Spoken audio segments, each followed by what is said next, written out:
So we'll begin our discussion by looking at the changing workplace. And we'll begin our discussion with demographic changes.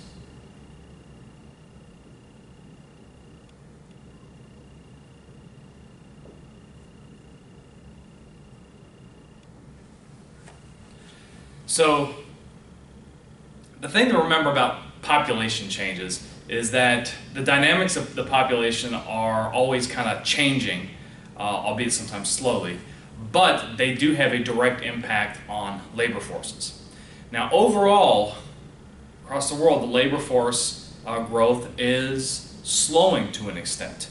And the number of workers in some demographic categories seems to be growing faster than in others. And therefore you have kind of these incremental but very important changes. In the United States, what we have noticed overall is that there is a slight, at least over past few decades and projected to go into 2050, although I've also told you what I think about population projections. I think they're anybody's best guess. But it seems that over the next 50 years you will have a slight decrease of the number of men in the workforce and a slight increase of women in the workforce. There'll be a very, very slightly less than 1% increase in the number of African Americans in the workplace, whereas you would have a 16% increase of Hispanics in the workplace, about a 4% increase in the number of Asian Americans in the American workplace, and about a 7% decrease in the number of Caucasian workers. So that's the overall projected demographic change. And you have to think about that because remember, this is a whole module on equal rights, equal opportunity and civil rights. So keep that in the back of your mind that as populations change, that has new implications for equal opportunity and civil rights. We also have technological change.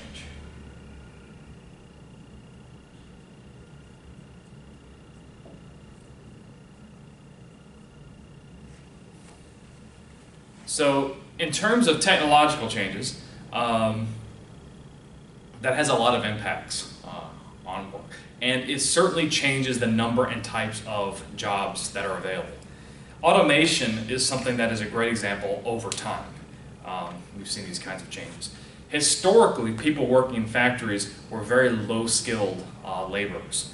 However, as there has become more and more automation, the number of low-skilled jobs available has declined, and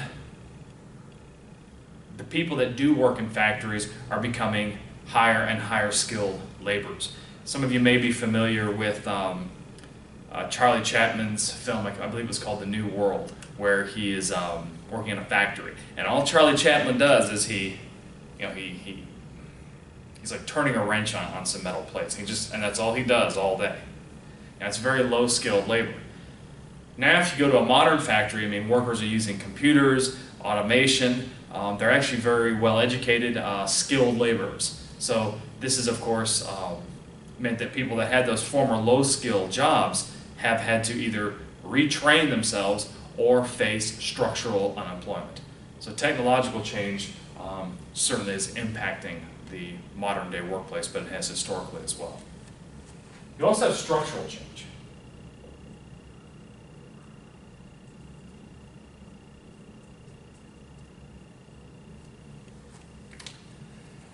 Structural change stems from these processes of job creation, job destruction that basically alter the mix of productive work in every single economy. And it stems from three different long-term trends.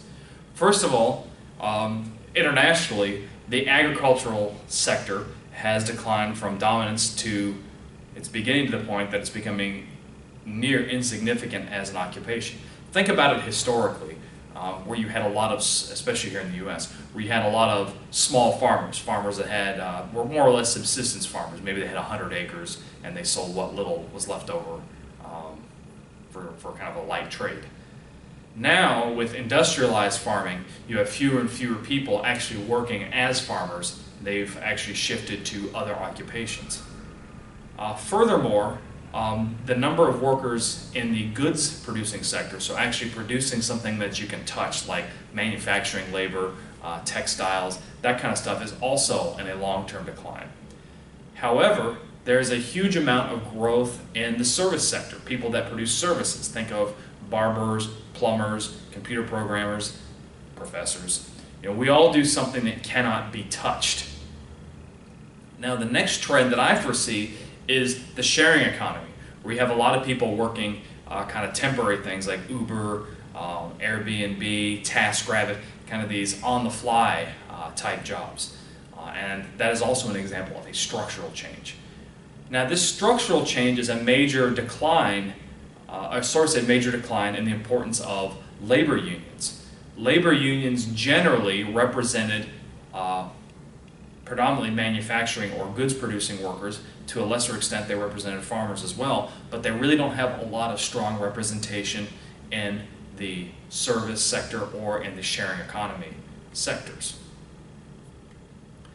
Then we also have competitive pressures.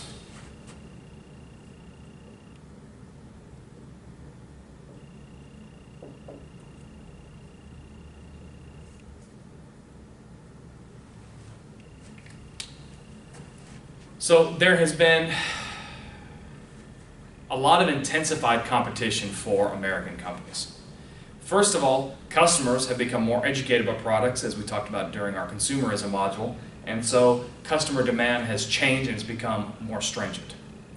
A lot of large industries have become deregulated, so they're able to continuously lower their prices and provide a more competitive marketplace.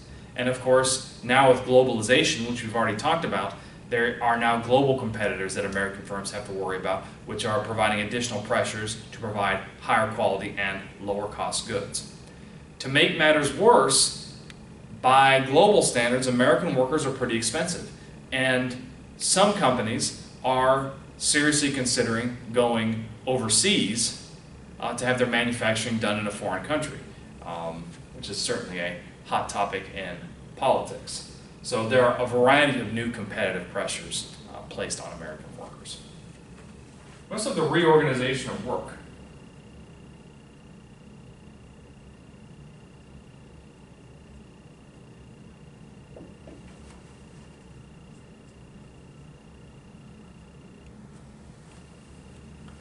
So for the reorganization of work, a lot of corporations have to alter their business processes to adjust to things like the environment, environmental regulations, and of course, a lot of new competitors.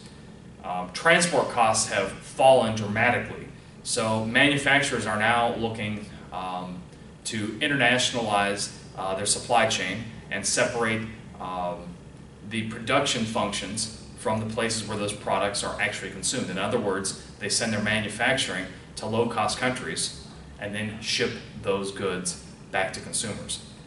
Furthermore, because of the fact that internet technology is very cheap, service work can now be sent to low-cost locations. Think of call centers in India, for example. And what is interesting is that the trade in services between nations is growing, creating a lot of fears about job losses from outsourcing.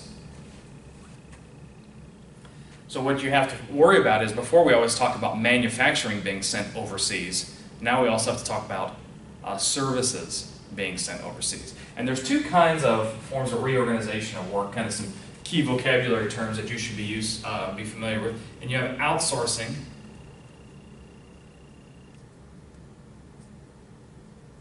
and offshoring.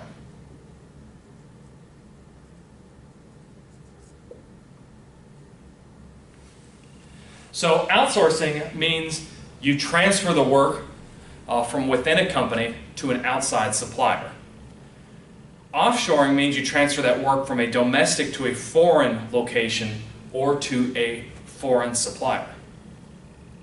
Now, I've got a video on transaction cost economics. I would highly recommend that you watch it so that you can understand why outsourcing and offshoring actually make sense or when they make sense from a business perspective. So the only real difference between outsourcing and offshoring, all forms of offshoring are a type of outsourcing, but not all types of outsourcing are offshoring.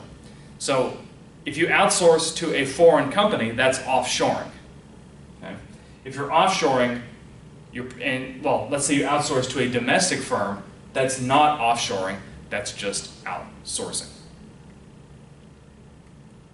So we've just talked about some of the different aspects of the changing workplace. I'm going to do a video real quick on transaction cost economics to explain why outsourcing and offshoring sometimes makes sense for a firm, and talk about when it doesn't make sense for a firm. I'm looking forward to seeing you then.